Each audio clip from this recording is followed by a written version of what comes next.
दिवाली का हफ्ता शुरू हो गया है और हमारे स्टार्टअप्स और बिजनेसेस सिर्फ फंडिंग ही नहीं बल्कि जबरदस्त प्रोडक्ट्स भी लॉन्च कर रहे हैं। नमस्कार दोस्तों, मेरा नाम है अर्जुन नायक, आप देख रहे हैं स्टार्टअप ज्ञान और अभी की सबसे बड़ी स्टार्टअप बिजनेस क्रिप्टो और फंडिंग न्यूज डिस्कस कर लेते हैं। अब देखो यार, जब रिलायंस ने जियो टेलीकॉम लॉन्च किया, इंडिया में एक डिजिटल रेवोल्यूशन आ गया। बट सारे इस रेवोल्यूशन का फायदा नहीं उठा पाए, स्पेशली 300 मिलियन लोग जो कि अभी 2G फोन यूज कर रहे हैं। अब इसी मार्केट को टारगेट करने के लिए रिलायंस जियो गूगल के साथ मिलकर इस दिवाली जियो फोन नेक्स्ट लॉन्च करने वाला है। इसके पहले बेसिक स्पेसिफिकेशन डिस्कस कर लेते हैं। क्वालकॉम QM215 का चिप होगा, 2GB RAM, 32GB internal memory, 350 mAh की बैटरी, 5.5 इंच की स्क्रीन होगी। अब सबसे बढ़िया बात यह है कि यार, क्योंकि एंड्रॉयड थोड़ा हैवी सॉफ्टवेयर है, इस फोन के लिए रिलायंस ने गूगल के साथ मिलकर प्रगति OS निकाला है, जो कि एंड्रॉयड का एक वर्जन है और बिल्कुल इंडियन ऑडियंस के लिए बना है। अब डिफरेंट लैंग्वेजेस में आप लिख सकते हो, ट्रांसलेट भी वो कर देगा। और तो और ये फोन 6,500 रुपए का है, पर आप 2,000 रुपए पहले पे करके उसके बाद EMI पे भी खरीद सकते हो इस फोन को। तो अब देखना पड़ेगा कि यार इससे कितने ज़्यादा लोग 2G से 4G शिफ्ट होते हैं, क्योंकि रिलायंस 4G टेलीकॉम है, तो जितने लोग 4G में आएंगे उनका फ़ायदा होगा और एवरेज रेवेन्यू पर यूज़र भी बढ़ेगा। पर क्या आप जियो फोन नेक्स्ट लेंगे, या फिर आपको लगता है कि यार ये जो Xiaomi, Realme के जो 6,500-7 हज़ार रुपए के फ़ोन है वही इससे बेहतर है? कमेंट्स में अपने ओपिनियन ज़रूर बताना। क्या आपको पता है कि यार नवंबर के फर्स्ट हाफ में ही इंडिया में 5 IPO होने वाले हैं, जो कि टोटल में 27,000 करोड़ रुपए रेज करेंगे। अब सबसे बड़ा IPO पेटीएम की होल्डिंग कंपनी 197 का हो रहा है, नवंबर 8 से स्टार्ट होगा। 18,300 करोड़ का तो यही IPO है। इसके अलावा पॉलिसी बाजार की होल्डिंग कंपनी PB फिनटेक भी IPO कर रहा है। तो इन स्टार्टअप्स के अलावा सफायर फूड्स इंडिया, जो कि इंडिया में KFC, टाको बेल, पिज्जा हट इन सब के आउटलेट्स रन करता है, ये भी IPO कर रहेंगे। और तो और SJS एंटरप्राइजेस और सिगाची इंडस्ट्रीज भी अपना IPO कर रहे हैं। अब ये तो भैया फर्स्ट हाफ के डिटेल्स हैं, सेकेंड हाफ में देखो और कौन कौन से IPO आते हैं। वैसे आप कौन सी कंपनी का IPO के लिए सबसे ज़्यादा एक्साइटेड हैं? कमेंट्स में ज़रूर बताना। अब भैया एलन मस्क का नेटवर्क ऑफिशियली $300 बिलियन क्रॉस कर गया है। मतलब उनका नेटवर्क अब पाकिस्तान की GDP, जो कि $280 बिलियन है, उससे ज़्यादा है। बट एलन मस्क अपने मस्ती के मूड में है। वो वहाँ पे ट्वीट में मजाक करके बोल रहे हैं कि भैया मैं सोच रहा हूँ Texas institute of technology and sciences नाम का एक यूनिवर्सिटी खोलूँ। अब इसका शॉर्ट फॉर्म आप खुद ही सोच लेना।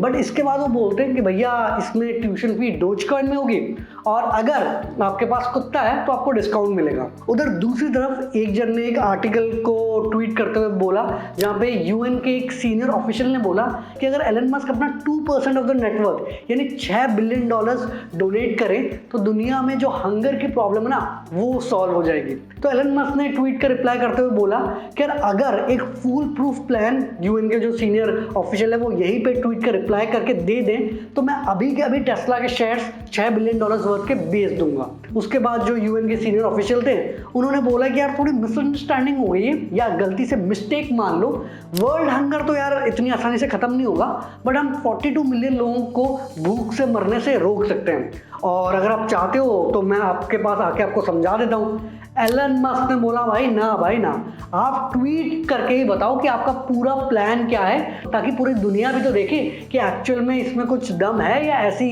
बोलने के लिए कुछ भी बोल दिया। अब देखते हैं कि यार एक्चुअल में प्लान आता है कि नहीं, क्योंकि काफ़ी लोग बोल तो देते हैं कि भैया अगर बिजनेस पैसे दे देंगे तो दुनिया की सारी प्रॉब्लम सॉल्व हो जाएंगी, बट एक्चुअल में ये भी इतना आसान है नहीं। भैया हमारे इंडियंस ना जब मोटिवेटेड होकर काम करते हैं ना, अलग ही लेवल पे परफॉर्म करते हैं, स्पेशली अगर वो फॉरेन में काम कर रहे हो।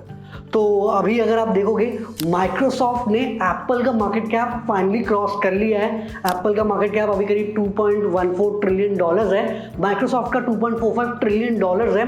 और ये जब स्टीव बाल्मर CEO थे माइक्रोसॉफ्ट के, किसी ने सोचा भी नहीं था कि यार माइक्रोसॉफ्ट ऐसा कमबैक करेगी। बट भैया सत्य नडेला ना माइक्रोसॉफ्ट को एक अलग ही लेवल पे लेके चले गए हैं। और अगर आप वैसे भी देखेंगे, जो बड़ी बड़ी कंपनीज जैसे गूगल, माइक्रोसॉफ्ट, एडोबी, इन सबके CEOs इंडियंस हैं और बाकी भी फॉरेन कंपनीज में सीनियर पोजीशन में इंडियंस ही हैं।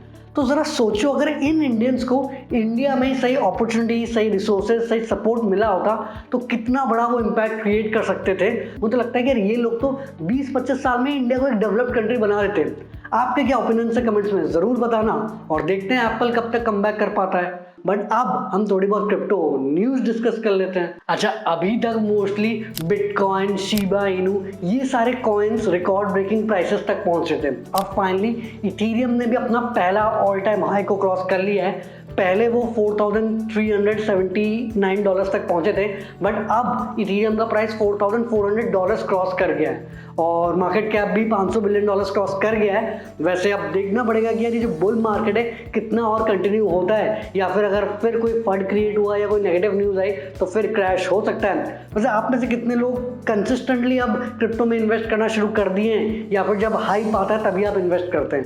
कमेंट्स में अपने ओपिनियन ज़रूर बता ही देना। उधर क्रिप्टो करेंसी में ना यार कुछ कॉइन्स तो अपना अलग ही लेवल पे चलते हैं। एक स्क्विड गेम नाम का क्रिप्टो करेंसी है जो कि 4-5 दिन में ही 1,00,000% से भी ज़्यादा बढ़ गया है। मतलब 1000x से ज़्यादा इंक्रीज हो चुका है प्राइस इसका। करीब $0.0012 था, ये बढ़ के $12 बन गया था। और इंटरेस्टिंग बात ये है कि यार वैसे नाम तो वो नेटफ्लिक्स डॉक्यूमेंट्री स्क्विड गेम से आपको इंस्पायर्ड लगती है, बट ये कोई ऑफिशियल क्रिप्टो करेंसी नहीं है उस डॉक्यूमेंट्री की। ये किसी ने बना दिया ऐसा क्रिप्टो करेंसी, और हाइप के वजह से तो यार लोग कुछ भी आजकल लेने लग गए हैं। इंटरेस्टिंग बात ये कि प्राइसेस तो बढ़ गए हैं, बट एक्चुअल में इतना ज़्यादा प्राइस बढ़ गया है कि लोग इस क्रिप्टो करेंसी को बेच नहीं पा रहे हैं। तो तभी बोलते हैं कि भैया इन क्रिप्टो करेंसी में इन्वेस्ट करना बहुत ज़्यादा रिस्की है, और ऐसे इधर उधर के कॉइन में मत इन्वेस्ट करो, सारे पैसे डूब जाएंगे। अब देखते हैं कि यार ये लोगों को कितना फ़ायदा होता है।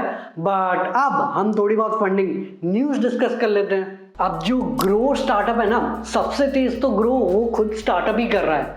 मतलब अप्रैल में उन्होंने $83 मिलियन सीरीज डी राउंड में उठाए थे $1 बिलियन के वैल्यूएशन में, और अभी 6 महीने नहीं हुए उन्होंने अपना सीरीज ई राउंड उठा लिया है $251 मिलियन की $3 बिलियन के वैल्यूएशन में। मतलब वो जो 25 दिन में पैसा डबल होता है ना, यहाँ तो भैया 6 महीने में वैल्यूएशन ट्रिपल हो गया, फंडिंग भी 3 टाइम्स उठाई ली है। और तो और इस साल जो भी स्टार्टअप्स यूनिकॉर्न बन रहे हैं वो साल में 2-2 बार फंडिंग उठा दे रहे हैं। मतलब अलग ही लेवल की फंडिंग चल रही है इंडियन स्टार्टअप इकोसिस्टम में। अब देखते हैं कि यार इतनी फंडिंग तो रेस कर ली, ग्रो कैसे इस फंडिंग को यूज़ करके नेक्स्ट लेवल पे स्केल अप करता है। वैसे अब हमारे स्टार्टअप्स एग्रीकल्चर सेक्टर में भी काफ़ी ज़्यादा फोकस कर रहे हैं, और एग्रीटेक स्टार्टअप देहात ने $115 मिलियन की भी फंडिंग रेस कर ली, जो कि सबसे बड़ी फंडिंग है एक एग्रीटेक स्टार्टअप के लिए। बताया जा रहा है 500 से 600 मिलियन डॉलर्स के वैल्यूएशन में। वैसे देहात की शुरुआत 2012 में हुई थी, और बेसिकली ये फार्मर्स को बिल्कुल end to end solution provide करते हैं कि यार उनको सीड्स देना, उनको एडवाइस करना कौन से क्रॉप्स कब ग्रो करना चाहिए, फिर जब उनके क्रॉप्स ग्रो हो जाते हैं उनको सेलिंग में मदद करना। दूसरी तरफ जो एग्री बिजनेसेस हैं वो अपने सोल्यूशंस अब डायरेक्टली फार्मर्स को प्रोवाइड कर सकते हैं देहात के थ्रू। तो बिल्कुल पूरा लॉजिस्टिक्स, एडवाइजरी सब कुछ ये मैनेज करते हैं एग्रीकल्चर के फील्ड में। और अब ये एग्रीटेक का सेक्टर भी काफ़ी ज़्यादा कॉम्पिटिटिव हो गया है। निंजा कार्ड, ग्रामोफोन, ये सारे स्टार्टअप्स आ गए हैं। देखते हैं कि यार देहात इस फंडिंग की मदद से कैसे नेक्स्ट लेवल पे स्केल अप करता है। तो दोस्तों ये थी अभी की सबसे बड़ी स्टार्टअप, बिजनेस, क्रिप्टो और फंडिंग न्यूज़। आई होप आपको ये वीडियो पसंद आई होगी, और अगर आपने इस वीडियो से कुछ सीखा, वीडियो को लाइक करना, नीचे कमेंट करना कि वीडियो कैसी लगी, और हाँ यार चैनल को पक्का से सब्सक्राइब कर लेना और घंटा दबा देना ताकि आप कोई भी वीडियो मिस ना करें। आगे हम ऐसे ही स्टार्टअप, बिजनेस, मोटिवेशन और एंटरप्रेन्योरशिप से रिलेटेड बातें करेंगे। तो जल्दी मिलते एक नई और जानकारीपूर्ण वीडियो के साथ। धन्यवाद।